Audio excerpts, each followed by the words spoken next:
Alrighty, ladies and gentlemen, it's time for us to have a bit of a conversation once again about our favorite gacha game ever, Genshin Impacto, because boy, oh boy, holy moly, do we have quite a situation on our hands. And I think that this is a situation that we can read a lot into just because of how out of the ordinary it is. It is the announcement for Genshin Impact's 6.3 livestream. Yes, Luna 4, because 6.0 was Luna 1, 6.1 was Luna 2, and 6.3 is going to be fucking Luna 4. They're announcing the livestream for the next version a month in advance. It is going to be on January 2nd, and it is currently December 10th. Ladies and gentlemen. And so a couple of questions are probably popping up in your mind. Why are they announcing it so early? Why are they taking such an out of the ordinary approach? And what is prompting such a response from HoYoverse? Because it's fair to say that Genshin has basically killed version 6.2 in its cradle. I think that the version is completely cooked. Nobody gives a flying fuck about it. The banners are also completely dead as well, and it appears to have been a complete mistake because they're already deciding to pull the plug on any hype this version had and just get people looking forward to the future. And the reason for that is probably pretty simple, right? They're teasing and drip marketing Columbina, the latest waifu added, the latest enemy, frenemy, Fatui Harbinger turned into Aether's girlfriend. Because yes, she's going to be the next unit coming out. And as you're all probably familiar with when it comes to the 6.2 story, the entire quest was actually just spent dating her. Yes, the story was 100% featured around Columbina, so you could do shit like this and she could suck your lollipop. Yes, that's literally what she does. That's you, the player, giving her your lollipop. And when your entire main quest was just focused on marketing for a new character and not actually probably for the character that's meant to be sold during the version, I guess you're just trying to get the current version done as soon as possible, even going so far as to take on marketing approaches they've never done before. But that, in my opinion, is only one reason for why this marketing has happened. Yes, HoYoverse essentially shot Durin in the head right before he released by making sure that none of the actual quest was designed around him. Next, they're going to go ahead and also use this as an opportunity to compete with, and we all know what's being done over here. It's being done to say, here's our response to Wuthering Waves 3.0. Here's our response to Kuro Games. Yes, we understand that Genshin is trying to do everything that WuWa is, but just slightly worse. That's why we made just a worse version of Cartithia. Try to do the same thing by having main quest dedicated to her, but we're absolutely dropping the fucking ball when it comes to the implementation. Yes, they really want their version of Cartithia, and they're trying really hard to make her be it. But Wuthering Waves, its 3.0 version, all of the hype, and of course, all of the incredible marketing for all of the new units that are coming out, even an unannounced one over here where we got good old pink hair, Alicia, better Alicia coming in. Genshin is clearly having a lot of trouble. Genshin is clearly being overshadowed in a lot of different areas, and Genshin is clearly not getting the reception to nod cry in version 6.2 and all of this that they wanted. They're not getting any of this shit. Because you want to know why?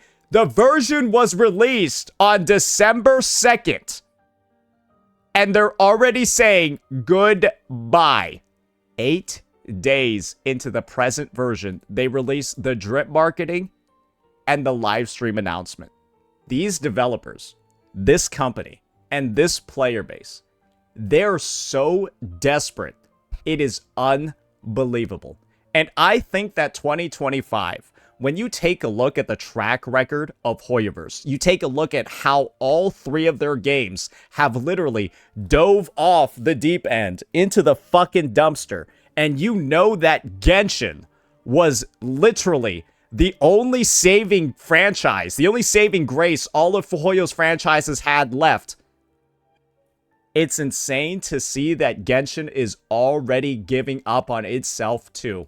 Because you already know that Honkai Star Rail 4.0, all of their rewrites, whatever the fuck they're doing, you already know this shit is going to be a fucking disaster. You already know from looking at, like, the teasers that they gave for, like, oh my god, bro, that's just Bellabog. That's just Penacony redone, right? You already know all this shit, all the stuff that they're saying, oh, here's your 1,000 Astrite, kids.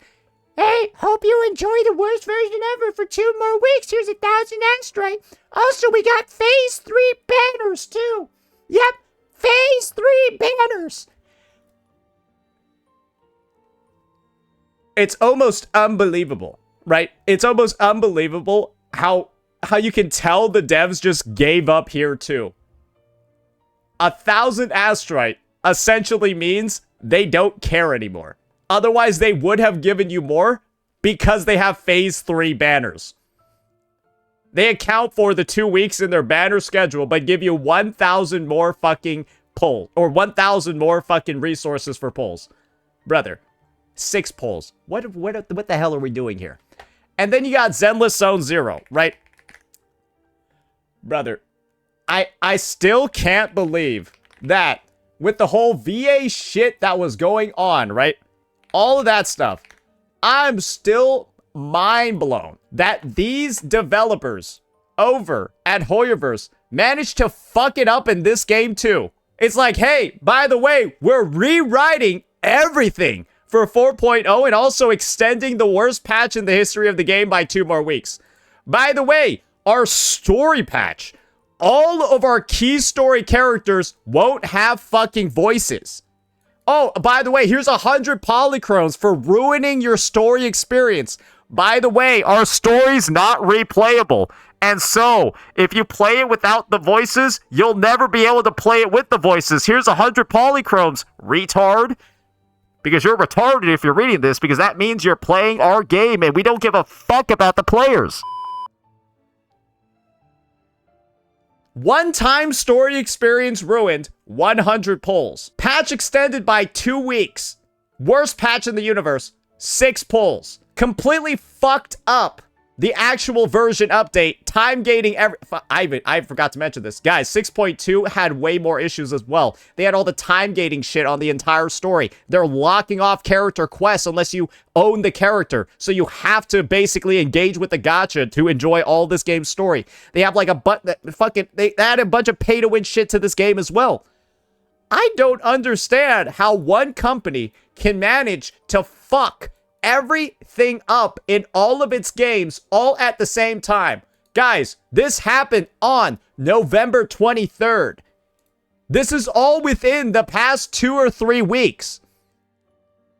How does a $1 billion company who just shits out money because their player base is full of kids with mental illness, so they just shovel money forward to them, how are they not able to do basic things right? How are they not able to, with 6 years of experience, put out a patch that isn't so underwhelming that they need to immediately announce the next patch? This, to me, is the biggest signal that Genshin 6.2 is an abject fucking failure and not actually the best state the game has ever been, despite what some CCs are telling you. This, to me, is proof the game is not in the best state it's ever been. Otherwise, 6.2 would not need to be immediately thrown aside for 6.3's advertising. And these games, brother, don't even get me started. I'm pretty sure nobody really takes you seriously anymore if you tell them you're a Zenless Zone Zero or a Honkai Star Rail player. That basically is walking up to people and saying, look at me, boys. I love getting fucking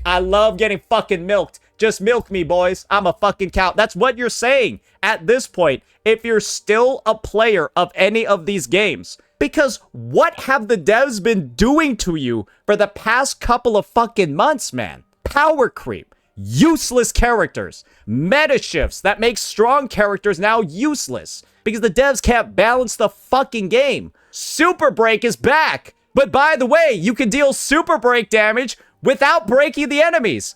What? hey guys, we're gonna be ZZZ and release 10 broken anomaly characters in a row. Then we're going to nerf anomaly as a whole archetype, and then not release any more anomaly characters afterwards. That's Zenless Zone Zero. What? They just nerfed anomaly in every game mode and have decided to not release a single anomaly character ever since.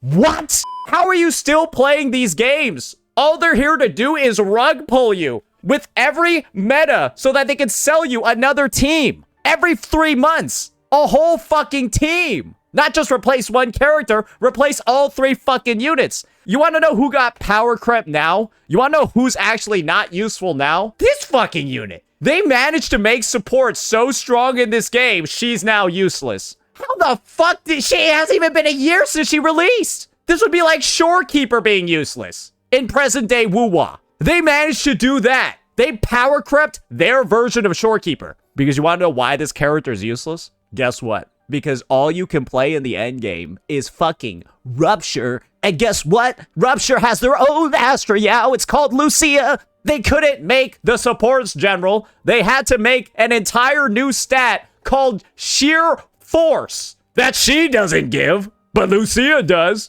What the fuck is wrong with these guys? I don't know. I legitimately don't get it, guys. How are you still playing this game? Even the key supports have a shelf life of like 6 fucking months because these guys cannot balance the goddamn game. You already know these guys gave up on balancing the game when they released Mavuika and Sitlali, and this game hasn't been balanced since fucking 2004. The start of 2004, actually. Fuck, it hasn't been balanced since 2023. I've never seen a company in 1 year do so much overwhelming damage to its reputation by creating the worst version updates I've ever seen in the history of gacha. Amphorius 3.0, garbage. Genshin, Natlan, garbage. What else? Zenless Zone Zero, Failum Heights. That is failed you and me heights. That is what ZZZ 2.x is.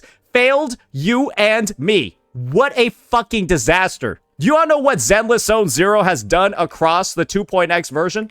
Guys, I gotta show you this. I gotta show you this. Game 8, right? They do this great thing called keep records on every version. In version 2.0, you went to Yunkai Summit in ZZZ. In version 2.5, you're still in Yunkai Summit. In 6 versions of the game, you have not moved geographically. You're still in the same city and the same setting for 6 fucking versions in a row. You've been here the entire year in fucking fail you and me heights. How have they not gone anywhere? How is there only one area in 6 versions of the game? Complete fucking failure yet again. And now they're following it up with another failure in Genshin Impact in 6.2. Because what else can this be other than a complete fucking failure in 6.2? HoYoverse players, I hope you're beginning to identify by now, but maybe you will after this happens to you for the 17th time. These developers are not trying to make better games. They're trying to make games that make more money. And sometimes making good games goes hand in hand with making money. Like Honkai Star Rail in its early days, because people were happy to spend money on that game back then. Nobody's really happy to be spending any money on any HoYoverse game right now. And one thing that I'm happy about is that they decided to, at least with ZZZ, cut the cord early, right? At least they didn't do that thing with HSR where they pretended to be not piece of shit developers for like 2 years, and then they decided to just be the most predatory people ever. ZZZ just did it 6 months into the game by releasing Hoshimi Miyabi. The reason for that entire anomaly rug pull that I talked about before. Yeah, they did it 6 months into the fucking game, so you knew this shit was cooked. Versus Genshin doing it 5 years later in 5.3, or Honkai Star Rail doing it in 2.1 with Acheron. ZZZ just killed their game in version 1.4, so we should thank them for that, because otherwise there'd probably be more players who are as depressed as these players right now, or as depressed as these players right now. And when you factor in all of the ways that Hoyo has just been, I mean, for a lack of better terms, just brutally ass-fucking their own players, this is, I think, the realization that a lot of people should start having. It's pretty easy for us to see that there's been a lot of discourse surrounding Wuthering Waves over the past couple of days. I already said that the extension was because of competition, but we all already know that these HoYoverse are doing everything in their power to doom post the game. When I take into account how much HoYoverse players have suffered at the hands of this horrifyingly mismanaged company, I'm gonna be honest. Maybe I need to put myself into their shoes for a second. If I was a retarded, mentally ill 12-year-old who based my entire self-worth off of what other people thought of a gacha game, and then that game's developers proceeded to ruin the game over the course of an entire year, if all of those things happened to me, I'd probably start schizoing out too. Because the number of posts that are community noted, looking to just spread misinfo about WuWa, like the AI Mornier situation, like the mobile graphics situation, like the Senpai situation. If my game that I base my self-worth on has just been progressively getting worse with every single update for a whole 2, 3, 4 fucking years, I'd probably be crashing out too. Probably not like this, but hey, I can't always roleplay a mentally ill person very accurately because I don't fucking have one. That's the hard part with doing this. But you can probably see, they've gone through a lot. And while most players of these games have simply done the logical thing and quit when all this stuff happens, there are some individuals that just can't let go. And so, I've begun to realize, guys, all of this backlash, all of these fake posts, right? All of these individuals going ahead trying to say that people that enjoyed WuWa's story, they're just mentally ill. They have psychosis or something, right? I'm under the impression that this is really just redirected hate towards the actual problem. Redirected complaints from the actual issue. These dog shit fucking incapable developers across all of these games. Because they really, honestly, cannot do their fucking job. And there's been no evidence of them even knowing how to do their job for the past 720 days. And these guys, they know that the devs are also the only individuals that can make it better. So they probably don't want to bite the hand that feeds them, but they still want to find some way to lash out. And that's what I've been able to recognize is the cause of all of this. It's literally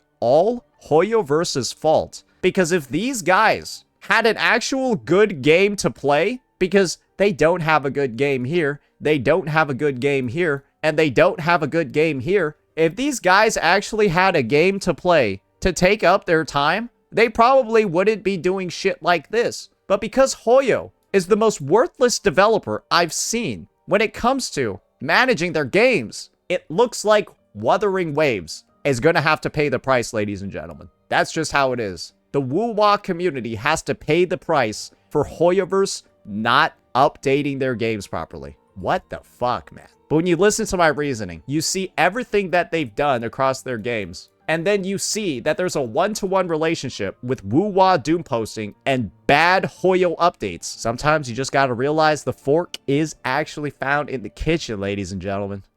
And this was one of those times. Let me know what you all thought. Peace out.